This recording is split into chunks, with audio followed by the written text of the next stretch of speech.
Hello my dear friends, स्वागत है आपका मेरे चैनल जीवा ऑनलाइन कोचिंग क्लासेस में। हम 7th क्लास की हिस्ट्री कर रहे हैं। फर्स्ट चैप्टर कंप्लीट हो चुका। सेकंड चैप्टर का नाम क्या है हमारे? नए राजा और उनके राज्य, यानी कौन कौन से नए राजा हुए थे और उनके राज्य के बारे में लिखना है। तो देखिए, जो 7वीं सदी आते आते उपमहाद्वीप के विभिन्न भागों में बड़े भूस्वामी और योद्धा सरदार अस्तित्व में आए। राजा उन्हें मातहत या सामंत के रूप में मान्यता देते थे। कौन आए? यानी जो सामंत होते थे ना, उनके पास जो भूमि होती थी, यानी वो बड़ी बड़ी भूमियों के स्वामी हो जाते थे, तो उनको क्या नाम दिया जाने लगा? सामंत। और इनका काम क्या होता था सामंतों का? राजा के दरबार में उपस्थित होना, राजा के लिए उपहार लेके आना, जब युद्ध वगैरह होते थे तो राजा को सैन्य सहायता प्रदान करना, ऐसे जो है राजा उनसे उम्मीद करता था सामंतों से। लेकिन धीरे धीरे इनकी शक्ति इतनी बढ़ती गई, यानी ये इतने बड़े भूस्वामी के स्वामी, मतलब कि भूमि के स्वामी बन गए कि इन्होंने अपने आप को महासामंत, महामंडेश्वर, पूरे मंडल का महान स्वामी घोषित कर देते थे। सामंत धीरे धीरे जो है राजा से स्वतंत्र होने लगे और एक अपना अलग ही ग्रुप बनाने लगे थे। तो देखिए, सबसे पहले तो जो है ये राजा के अधीन होते थे, लेकिन धीरे धीरे इन्होंने स्वतंत्र होना स्टार्ट कर दिया था। तो सबसे पहला एग्जाम्पल है दक्कन के राष्ट्रकूट। दक्कन के राष्ट्रकूट जो है ये कर्नाटक के चालुक्य राजाओं के अधीन थे। लेकिन 8वीं सदी के मध्य में एक राष्ट्रकूट प्रधान हुआ दंती दुर्ग। उसने किसी भी राजा की, यानी किसी भी राजा मतलब दक्कन के जो राष्ट्रकूट थे, ये कर्नाटक के जो चालुक्य राजा थे उनकी अधीनता स्वीकार करने से मना कर दिया और उसने चालुक्य राजा से जो है युद्ध किया और उनको युद्ध में हरा दिया था। ठीक है, युद्ध में हराने के बाद इन्होंने क्या किया? हिरण्य गर्भ, यानी सोने का गर्भ नामक एक अनुष्ठान किया। ये जो अनुष्ठान था ये ब्राह्मणों के द्वारा संपन्न किया जाता था और इनके अनुसार जो याजक जो होता था, यानी जो हवन जो करवा रहा है, वो जन्म से चाहे क्षत्रिय पैदा ना हुआ हो, तो जब इस हिरण्य गर्भ नामक अनुष्ठान को जब वो करवा लेता था तो क्षत्रियता प्राप्त कर लेता था। ठीक, महाराजाधिराज, ये 2 उपाधियां हैं। महाराजाधिराज कौन है? राजाओं के राजा। त्रिभुवन चक्रवर्ती, ये कौन थे? 3 भुवनों का स्वामी। ये 2 उपाधियां धारण की थी उस समय। जो है आपसे पहले बताया था मैंने, कलह ने एक पुस्तक लिखी थी राजतरंगिणी। कब लिखी थी? 12वीं शताब्दी में। किस भाषा में? संस्कृत भाषा में। और किन राजाओं के बारे में थे? कश्मीर के राजाओं के बारे में लिखा था। अब आता है कि त्रिपक्षीय संघर्ष यानी त्रिपक्षीय गुट किन्हें कहते हैं? त्रिपक्षीय गुट का मतलब 3 राजाओं के 3 उनके नाम लिखने आपको। गुर्जर प्रतिहार, राष्ट्रकूट और पाल वंश। ये नाम आपको अच्छे से याद होने चाहिए, क्वेश्चन आता है एग्जाम में इस टाइप से कि त्रिपक्षीय गुट कौन कौन से थे, यानी संघर्ष कन्नौज के लेकर इनके बीच लड़ाई होती थी। किन के बीच? गुर्जर प्रतिहार, राष्ट्रकूट और पाल वंश को जो है, ये तीनों जो है गुर्जर प्रतिहार को, राष्ट्रकूट और पाल वंश, ये क्या है? त्रिपक्षीय गुट है। नेक्स्ट, अब आता है सुल्तान महमूद के बारे में। तो ये जो है अफगानिस्तान के गजनी का शासन यानी सुल्तान था। इसने लगभग 997 से लेकर 1030 तक शासन किया है। मध्य एशिया के भागों, ईरान और उपमहाद्वीप के उत्तर पश्चिमी हिस्से तक इन्होंने विस्तार किया। और सबसे प्रसिद्ध जो इसका आक्रमण बोला जाता है, जो यादगार जो बोला जाता है, वो गुजरात के सोमनाथ मंदिर पर आक्रमण। महमूद जो सुल्तान जो था, उसके साथ कौन आया था भारत? अल बरूनी भारत आया था। उसने एक पुस्तक लिखी थी, किताबुल हिंद नामक पुस्तक लिखी थी। किसने लिखी थी किताबुल हिंद नामक पुस्तक? अल बरूनी ने लिखी थी। नेक्स्ट देखिए, चहामान या चौहान वंश, ये कहां पर शासन करते थे? दिल्ली और अजमेर के आसपास के क्षेत्र पर शासन करते थे। और इनका सबसे प्रसिद्ध राजा या शासक कौन था? पृथ्वीराज चौहान। पृथ्वीराज चौहान ने का शासनकाल जो माना जाता है वो 1168 से लेके 1192। ये आपको पता होगा कि तराइन की 2 लड़ाइयाँ हुई थी, जो तरावड़ी के नाम से अब जाना जाता है जो स्थान। तराइन की 2 लड़ाइयाँ किन के बीच हुई थी? दोनों जो देखिए पृथ्वीराज चौहान और मोहम्मद गोरी के बीच हुई थी। दोनों लड़ाइयाँ पृथ्वीराज चौहान और मोहम्मद गोरी के बीच हुई थी।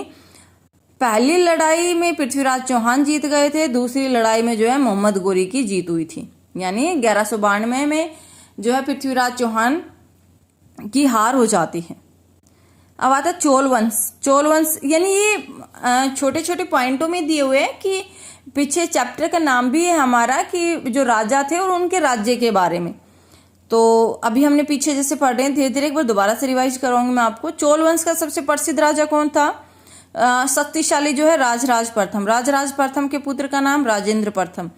राजराज और उसके पुत्र ने क्या बनवाया था? तंजावुर और गंगईकोंड चोलपुरम के प्रसिद्ध मंदिर बनवाए थे।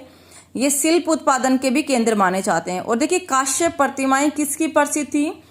तो चोल वंश में जो है काश्य प्रतिमाएं सबसे ज्यादा प्रचलित थी। या काश्य प्रतिमाएं किसने स्टार्ट की थी? तो चोल वंश ने स्टार्ट की थी। और किसानों की जो बस्तियां होती थी उनको क्या कहा जाता था? किसानों की बस्तियों को उर कहा जाता था। किसानों की जो बस्तियां होती थी चोल वंश, जब चोल का शासन चल रहा था, चोल राजाओं का, तो उस समय जो है किसानों की जो बस्तियां होती थी उर कहलाती थी। और सिंचित खेतों के साथ, खेती के साथ बहुत समृद्ध हो गई थी। कौन? ये किसानों की जो बस्तियां थी, यहाँ पर सिंचाई की जो खेती करने के बाद ये जो है बहुत क्या हो गए थे? समृद्ध हो गए थे। और इस तरह के गांवों को क्या कहा जाता था? यानी इस तरह के गांवों के समूह को नाडु कहा जाता था। और इनका काम क्या होता था? यानी ग्राम परिषद और नाडु न्याय करने और कर वसूलने का कार्य करते थे। मुवेद वेलन 3 राजाओं को अपनी सेवाएं प्रदान करने वाला वेलन या किसान। अरयार प्रधान होता था। यानी ये 2 उपाधियां है किन, तो ये आपको ऑप्शन दे दिया, 4 ऑप्शन दे दिया कि किस लिए धारण की जाती थी। तो अभी पीछे 2 उपाधि हमने और पढ़ी थी। व्यापारियों का संघ, ये क्वेश्चन एक बार और आ चुका है 6th क्लास में। व्यापारियों का संघ क्या कहलाता है? नगरम कहलाता है। अब चोलों के अनुसार उन्होंने भूमि को किस तरह डिवाइड कर रखा था? तो देखिए वेलन वगाई, तो ये भूमि जो है गैर ब्राह्मण किसान स्वामी की भूमि होती थी। गैर ब्राह्मण किसान स्वामी यानी जो ब्राह्मण नहीं होते थे। ब्राह्मणों को उपहार में दी गई भूमि, ब्राह्मणों को उपहार में दी गई भूमि क्या कहलाती थी? ब्रह्मा दे। साला भोग, साला पाठ के लिए, साला पाठशाला, विद्या के लिए, तो साला यानी किसी विद्यालय के रख रखाव के लिए भूमि। ठीक है। देवदान, मंदिर को उपहार में दी, देवदान यानी मंदिर को उपहार में दी गई या उपहार में दी गई भूमि। पल्ली चंद्रम यानी आधा च कंप्लीट च है। जैन संस्थाओं को दान दी गई भूमि। जैन संस्थान कौन थे? जैसे आपने पढ़ा था महावीर स्वामी जो है जैन धर्म के वास्तविक संस्थापक माने जाते हैं। तो जो है इस प्रकार से चोलों ने भूमि को डिवाइड किया हुआ था। आगे देखिए एक बार दोबारा से फटाफट 1 मिनट रिवाइज करते हैं। जो नए राज्यों का उदय हुआ था, सबसे पहले जो सामंत होते थे। सामंत कौन होते थे? सामंत जिनके पास अपनी भूमि होती थी। धीरे धीरे ये और इनका काम क्या होता था? दरबार में उपस्थित होना, युद्ध के समय राजा की सैनिक सहायता करना और उनके लिए उपहार लेके आना, ये सामंतों के काम होते थे। लेकिन धीरे धीरे ये अपने आप को स्वतंत्र करने लगे और कुछ उपाधियां धारण करने लगे। महासामंत की, मंडलेश्वर, इन सब की उपाधि धारण करने लगे थे।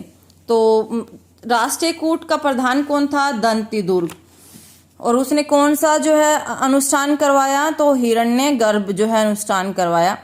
किस लिए करवाया जाता था? ये ब्राह्मणों के द्वारा संपन्न किया जाता था। और जो क्षत्रिय नहीं होता था जन्म से, उसको जो है क्षत्रियता का जो है दर्जा प्राप्त हो जाता था। इसके बाद कलहन ने अपनी पुस्तक लिखी थी राजतरंगिणी 12वीं शताब्दी में संस्कृत भाषा में कश्मीर के राजाओं के लिए। त्रिपक्षीय गुट कौन कौन से? गुर्जर प्रतिहार, राष्ट्रीयकूट और पाल वंश। और सोमनाथ मंदिर पर आक्रमण किसने किया? सुल्तान महमूद। अलबरूनी किसके साथ भारत आया? सुल्तान महमूद के साथ, यानी महमूद गजनवी भी आप कर सकते हैं, ऑप्शन में हो सकता है महमूद गजनवी। किताबुल हिंद किसने लिखी? अलबरूनी ने लिखी। चौहान यानी चौहान वंश का सबसे शक्तिशाली राजा कौन था? पृथ्वीराज चौहान। 2 लड़ाइयाँ हुई थी 1191-92 में। 1191 में पृथ्वीराज चौहान की हार हो जाती है, और पृथ्वीराज जो 92 में होते हैं उसमें जो है उसकी हार हो जाती है, और 91 में पृथ्वीराज चौहान जीतता है। चोल वंश का सबसे शक्तिशाली राजा जो था राजराज प्रथम, और उसके पुत्र का नाम क्या था? राजेंद्र प्रथम। काश्य प्रतिमाएं किस काल में सबसे ज्यादा प्रचलित थी? तो जो चोल वंश था उस समय जो है किसानों की बस्तियां क्या कहलाती थी? ऊर कहलाती थी। और व्यापारियों का संघ क्या कहलाता है? नगरम। और भूमि के प्रकार जो है चोलों के अनुसार ये दिए हुए हैं, आप अच्छे से इनके नोट्स तैयार कर लीजिए। आई होप आपको क्लास पसंद आए तो वीडियो को लाइक करें, शेयर करें, और मेरे चैनल को सब्सक्राइब करें जीवा ऑनलाइन कोचिंग क्लासेस को। थैंक यू, मिलते हैं नेक्स्ट क्लास में।